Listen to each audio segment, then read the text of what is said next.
And today we're going to be breaking down the college football playoffs. Big week of college football. Welcome to the Verdin Verdict stream, y'all. Make sure to subscribe, leave your comments, leave your takes. But to break down what happened this week, first things first, big Tennessee loss. Big injury as Hendon Hooker tore his ACL. He's going to be out for the year. You don't want to see anybody go down with a major injury like that. LSU's had some pretty significant injuries throughout the year as well, so we know that all too familiar. LSU, though, can they get it done? They're sitting here in control of their fate. They have playoff hopes, but they're going to have a great SEC championship game. They're going to have to knock off the defending national champions and the number one team in the country in Georgia. Also, USC, are they going to jump up? They jumped up in the AP poll. The college football playoff rankings don't come out until Tuesday night, but it looks as if that ranked win that the Trojans got this week will be enough to put them past LSU. We'll talk later on the stream on if we're going to agree about that or not. And lastly, Ohio State, Michigan, they're going to be playing a great game. They're going to be playing a back and forth, toe to toe game. Going to determine who stays in the fight, who stays in the conference. This is the berth that these teams want for the Big Ten. So without further ado, we're going to jump right into this stream. Once again, leave your takes throughout. Subscribe, share the show, and enjoy. All right, so LSU, like I said, they're controlling their fate. Good bounce back game against UAB, a non-conference opponent. So you really would expect this. You would expect the big win. You'd expect the backup quarterbacks getting active. Garrett Nussmeier got some play time as well. But what you wouldn't expect is the backup running backs getting as much action as they did. You saw that Armani Goodwin has been announced out for the year, according to head coach Brian Kelly. That saw also Josh Williams sit out last game. So now we had Noah Cain and John Emery battle it out in a sense where we're really going to see who's going to be that RB2 now with Armani Goodwin out. Josh Williams is a clear cut starter, but after John Emery fumbling a couple times and Noah Cain getting 3 tutties on the ground, I would say Noah Cain solidified his role in that running back room, and Coach Frank Wilson's going to have to use that depth a lot now, especially when we're going to be playing a tough defense in Georgia. Jaden Daniels, though, he looks to be in rhythm. JD5 all season has impressed me tremendously. Sure, you had some haters at the beginning wondering on if he's going to be able to stay. But all in all, I think Jaden Daniels has proved he's belong here. Not only does he belong at LSU, but he belongs in the SEC. He's sitting here at the top, winning big games, beating Alabama, beating Ole Miss, what have you. I think that shows enough. I think he showed enough stripes. I think he's getting confident, and most importantly, I think he's learned the offense and he's gaining the trust of the guys around him. That's going to be what boosts this team deep into the playoffs, and that's what's helped them out. That's what's helped them rebuild and do what they've had to do going forward. But, LSU, I think that their playoff chances are sitting pretty high. Like I said, they control their fate. They can win out and go right in. You can't stop them once they beat the number one team in Georgia. If they beat Georgia, there's no way that a lousy team like USC would be able to slip in there. Also, you got some questionable teams in there as well. The legitimacy of the college football playoff is going to have to be solidified if LSU wins Georgia. They're going to have to just automatically put them in. If they win the SEC title game, you can't keep the conference champions or the best conference of college football out. LSU, though, without seeing Kayshon Boutte on Saturday, without seeing Josh Williams, you had some people questioning, oh, can they be still the number 6 team in college football? Can they move up to number 5? Whatever the case may be. People are saying USC should go there because of the rank win. I completely disagree. I think that, you can't blame LSU for not playing a ranked team last week, but what you can do is credit them for how they played when they have played ranked teams. If you want to go ahead and look at this strength of schedule, USC has played Oklahoma State, number 22, and they have played UCLA, number 17. LSU's played number 7 Ole Miss, who was number 7 at the time, number 20 right now, number 8 Alabama, who they beat in overtime. I think that the strength of schedule completely goes towards LSU. I think that the SEC West is one of the toughest conferences to play in football, not just college football. In football as an entirety, these guys have the toughest players. They have the toughest schemes, the greatest coaches. I mean, look at Brian Kelly and Nick Saban, or Brian Kelly and Lane Kiffin. These guys are masterminds. I don't think USC should be leapfrogging LSU just because of the situation. This week when we play A&M, are we going to get another benefit of the doubt thing towards USC because we don't have a good opponent, deemed by the AP poll? The AP poll is questionable. You got Tulane creeping in sometimes. You got teams that shouldn't be there. Look, I don't think TCU should even be where they are. And to credit the Tulane thing, sure, Tulane's playing well, but at the end of the day, Tulane, I don't believe is a top 20 team in the country. I mean, if you look at strength of schedule, and you've had people even rank Tulane in the top 15 at times throughout the season, just the AP poll, I believe, is just, it's on the way out, and I don't think that LSU should sit here and live and die by that poll, as quite frankly, at this time of the year, that poll is worthless. Like, Fat Boy Sam said in the chat, people hating on LSU. How is USC ranked above LSU with one ranked win? Well, they got two ranked wins last night, but I agree though. USC they have great statistics. They got 43 points per game, 513 yards per game on offense. I think that the guys are really putting together some things. But if you want to look at some more statistics, number two ranked offense in college football. Yeah, they're averaging 7 yards per play, but number 96 ranked defense. They give up 6 yards per play. So if you're running for 7 yards per play, but also on the other side of the ball, you're giving up 6 yards per play, I can't see you lasting far in the college football playoff. You got to sit here and you got to perform at the utmost of your skill. You got to sit here and compete against the best players in the country, the best teams in the country, the best coaches in the country. I don't think that USC is going to be able to hang in there. Look who they're playing. Look who they're having to beat out. Guys like Oregon who are falling out the top 10, sliding back in the top 10. That Pac-12 is just not strong enough, and I don't think they're going to get enough steam and enough momentum and enough confidence under them with the schedule they've got. Especially, I mean, look, they're going to be looking up more than likely at the number one seed, who knows? It could be Ohio State in the Big Ten championship winner, as we'll get to in a couple minutes, or it could be Georgia. I mean, that LSU SEC championship game will determine what USC does. Their playoff hopes are not in their hands. LSU's playoff hopes are in theirs. I think that LSU can completely solidify themselves in the college football playoff with a win over Georgia in Atlanta. So, SEC title game will be the determining factor on the 4 seed. But moving on to what will be the determining factor of the number 2 and 3 seed, the Ohio State and Michigan game. Let's break down Ohio State and their recent performances and how they've been handling the stress. The Buckeyes were down 13-10 at half to the Maryland Terrapins. Defense looks rough, and I just don't know, once again, if this is going to be a team that's going to be able to go the distance. You've seen Ohio State blank out and just drop out of the CFP in several occasions, but C.J. Stroud is one of their better quarterbacks in recent memory, I believe. I think that C.J. Stroud, though, has a little bit of animosity and a little bit of adversity in a sense where he's looking around at them, wondering, when are these guys going to be able to pick up the pace with the depth chart going down. Next man up, that shouldn't be a limiting factor. Yeah, Trey Henderson's back, but he only had 11 carries. So that running back room is still looking thin. Their starting running back's hurt, and their backup running back is obviously limited still. So that's going to be a big question for me. Another question will be, how are they going to continue to advance and to continue to make it if they're struggling against teams like this playing defense? You should not let Maryland and his little brother run all over you. You can't let it happen. Not in the college football playoff, not in college football, period. I don't think that Ohio State is as solid as they've been in years, and that's not a good sign because Ohio State hasn't even been national championship contenders in recent years. That normally goes to the SEC guys. They really ruled this college football playoff, I believe. You potentially can have 50% of the top four be SEC teams. Of course, with Tennessee falling out, that go ahead and boost out the 3-4. You could have had 3 out of the 4 if Tennessee would have been able to hold it on. But man, how about that 63 points from Spencer Rattler in South Carolina to completely put it out? Heading back towards Michigan and how Michigan performed, it's a game of field goals. I don't think that the Wolverines show me anything that makes me confident in them. They barely won against 7-4 Illinois. 13 out of 19 total points came from the kicker. If you're scoring most of your points with the leg, that goes to show you're struggling. Not only are you struggling, not only is the offense not able to get down the field and succeed and finish and just hammer it home, but the defense is sitting there and getting gassed out. You don't want to sit here and put your guys back on, put your guys back on, put your guys back on. That's going to wear them out. It's going to wear them down. This is interesting, though. You got Ohio State and Michigan both having rough games, both not looking good last week. How are they going to perform when they play together? They play at 11 a.m. Ohio State's up 8 points on the spread. I mean, there's a lot of things that scratch my head when I look at it. If you look at Ohio State points per game, they average 46. It's pretty impressive. They're second in the country. Points allowed, they allow 17. That's 10th in the country. But Michigan totes the first points game allowed. They only allow 11. That's the fewest points in college football. But will the strength of schedule play a big role into this? Will Ohio State's explosive offense play a big role into this? So you're looking at probably the best Big Ten defense versus the best Big Ten offense. It's going to be a battle of wits. It's going to be a battle of calling. And it's quite frankly going to come down to who makes the least mistakes, like most close football games do, of course. But I'm going to sit here and reading off the stats and reading off what these guys are able to do in terms of turnover differentials and pass yard averages and rush yard averages.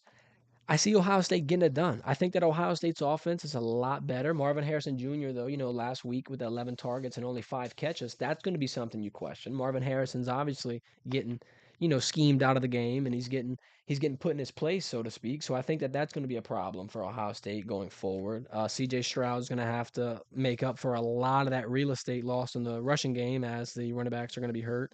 So quite frankly, I think Ohio State's going to make it in. Michigan's going to fall out. That's going to change some things up as now you got USC and LSU sitting on the brink of what can potentially be the fourth seed of the college football playoffs. I think that if Ohio State loses this, LSU wins in, you're probably looking at a Ohio State number one. Quite frankly, you're going to probably see Georgia go to number three. TCU is going to slide up at two, and LSU is going to be four. So LSU is going to play Ohio State, and TCU and Georgia are going to go at it. Georgia's going to walk the yard with TCU, and they're going to have to move in, and we're going to see how LSU can perform against that Ohio State team. Look, LSU versus mobile quarterbacks, I'm feeling good about it. We've contained Bryce Young, we've contained Anthony Richardson. We didn't get to see KJ Jefferson, of course, because he was ducking us, but you I think that with Perk 40, with BJ, with Makai, with J. Rowe, with Ali, this tough defensive line, this tough defense. Matt House is leading us in the right areas, leading us in the right keys. I think that LSU would be able to handle an Ohio State, and they might be able to handle a Georgia. These games are going to be pivotal moments for the college football season, and it's interesting because who would have thought after seeing how Week 1 unfolded that Brian Kelly and company and those LSU Tigers would be sitting here in the SEC title game controlling the fate of college football, controlling the college football playoffs, controlling who's going to make it in, who's going to be out. It's the SEC right here. The SEC not only controls college football because of all the national championships they've won. I mean, they've won the past couple. They won the past couple Heisman's. They've won the past couple everything. These guys are just going out on a roll. You got Hoy Chick in the chat saying Perk 40 would slam that boy. Yeah, I believe, man. I believe Perk 40 would go out there going to run. I think Harold Perkins is probably one of your best college football players on defense, and he's a freshman, so I think that's going to be scary. I would like to credit Brian Kelly and that recruiting staff for what they were able to do with 39 scholarship players, what they were able to do after a rough year, after a big coaching turnover, coaching staff turnover. They completely manipulated that culture in a good way by making everyone prepared, making everyone bought in, making everyone confident. And it looks like LSU's turned into a fine oil machine that we once saw them be, and we knew that they could be. Coach Orgeron wasn't able to, string together the guys in a way that brought them back to what 2019 was, a couple rough years sitting around 500. But now, LSU fans are probably thankful that Brian Kelly came in when he did. Um, I think that big things are coming for LSU, and quite frankly, I think that college football, if I had to bet, will probably be run by the SEC, of course, for the next couple of years. But I think LSU will probably stay in your top five teams for the next 2, 3, 4 years. The recruiting's only going to get better. The team's only going to get better. Kelly's only going to get more experience. I think that year one had some growing pains, and we're still only 2 losses. We're still holding true to that 9-3 prediction I had at the beginning of the year. They might even go better and get double-digit wins if they win out. I think the Tigers impressed me thoroughly. I'm glad with the way they've rebuilt. I'm glad with the way they've been able to piece these things together. I think that the national championship will probably come down to an SEC team and whether or not they're going to be able to take it the distance, push the pace, and whether it be Georgia, whether it be LSU, I'd have utmost confidence in them. But diving more into that SEC title game, um, I think that when it comes down to Atlanta, that LSU is going to have to get active quick. They're not going to have to sit on their hands. They're not going to be able to have Georgia score a couple times. I mean, look at the UAB game that we had last night. I think that LSU they could have done a lot better. Sure, we finished 40-10, but you see Jaden Daniels stay in the game relatively long because of the insurance needed. They weren't able to just go out there and fire against an unranked team right away, which is kind of similar to the LSU that we've seen as of late. But the running game, the cold weather, the rain, that type of things can affect the game. Not only that though, but they had a couple turnovers. They had a couple rough patches. They had a couple calls where they were playing it safe. They didn't want to hurt nobody. You didn't have your A team out there against a D team. But so I'm not going to sit here and grade them too harshly. Also, they might be saving a little bit in a bottle for A&M. A&M is depleted. Their momentum is downhill going into College Station. I mean, look at the turnout for the UMass game. It was barely 2,000-3,000 people in there. You could fit more people in the PMAC than what you do in College Station when they're in a rough patch. Jimbo Fisher sitting here thinking that this recruiting effort and this NIL NIL mess that they put themselves in with the #1 recruiting class would turn out right, but all in all, we kind of seeing how it turns out. First year NIL, and really the first year that you see a complete decimation of a roster in a sense where these guys were looking okay and now they're looking horrible. I can't see a lot of those guys staying there. And I can't see a lot of fans wanting Jimbo to stay there. Now, whether it be Jimbo's problem or not is one thing, but the problem that Texas A&M does have is that they don't have enough people buying into their program. Brian Kelly had a tough task here at LSU getting guys to buy in. You even had guys like Miles Frazier say he questioned the process at first, and he questioned on if it would work and if Brian Kelly would really be able to get the guys under wraps. But even had reporters questioning that. Can Brian win the big games? Can Brian succeed in the SEC? Some people are saying you're going to see the true Brian Kelly.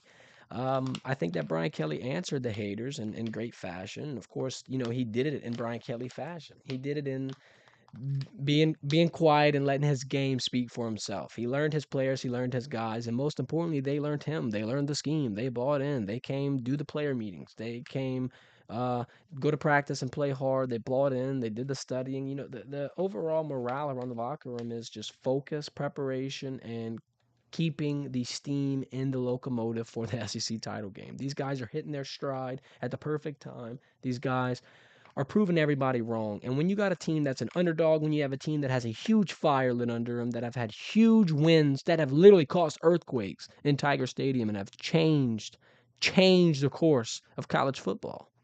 I think that these guys have done some great things in year one. Brian Kelly was able to piece together a good culture, and it's not always seen. That's not always done. It's not always easily done. It takes a lot of coaches, a lot of credit to the coaching staff right here.